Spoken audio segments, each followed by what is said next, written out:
Hi ஃப்ரெண்ட்ஸ், welcome to ரஷ்வன் tailoring. இப்போ நான் என்ன பண்ணேன், ஒரு ப்ளவுஸை கொடுத்து தைக்க சொன்னேன். அவங்களுக்கு ஒரு டவுட்டாக. வாங்க மேடம், என்ன டவுட்டு? அண்ணி, நானும் தைக்கிறேன் 3 மணி நேரமா அந்த சாதா ப்ளவுஸை தைக்கிறேன். நீங்கள் மட்டும் டக்குன்னு தைச்சிடுறீங்களா? எப்படி நீ?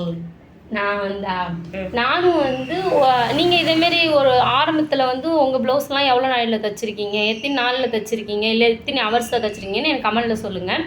நான் ஃபஸ்ட்டு தைச்ச ப்ளவுஸ் ஒரு நாள் ஃபுல்லாக தைச்சேன்.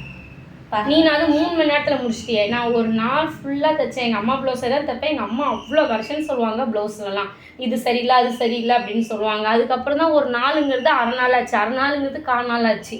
இப்படி கொஞ்சம் கொஞ்சமாக நான் தைக்க தான் அதாவது ஒரு ப்ளவுஸை ஒரு தைச்சிக்கிட்டே இருக்கக்குள்ளே தான் நம்மளுக்கு வேகம் வரும். இப்போ நான் ஒரு 20 நிமிஷத்தில் தைக்கிறேன். கட்டிங் போட்டு தைச்சேன்னா அரை மணி நேரம் ஆகும். கட்டிங் போட்டு வச்சு தைச்சேன்னா 20 நிமிஷம் எனக்கு ப்ளவுஸ் தைக்க ஆகும். அடுத்து நீ என்ன பண்ணணும், இதே ஐயோ நம்மளால் தைக்க முடியல அப்படின்னு விடாமல், இல்லை தைக்க முடியும். இப்போ ஒரு அரை மணி நேரம் 3 மணி நேரங்கிறது ஒரு 2 மணி நேரத்துக்குள்ளே தைக்கணும் அப்படின்னு ஒரு எய்ம் வச்சுக்கேன். அதுக்கப்புறம் 1 மணி நேரத்தில் தைக்கணும் அப்படின்னு எய்ம் வச்சுக்கேன். இதுமாதிரி எய்ம் வச்சுட்டு தைச்சிங்கன்னா கண்டிப்பாக அடுத்த மாதத்தில் என்னோட கம்மியாகவே டைம் கம்மியாகவே தைச்சிட்டு என்னிட்ட நீ சொல்வேன். அதுமாதிரி ட்ரை பண்ணி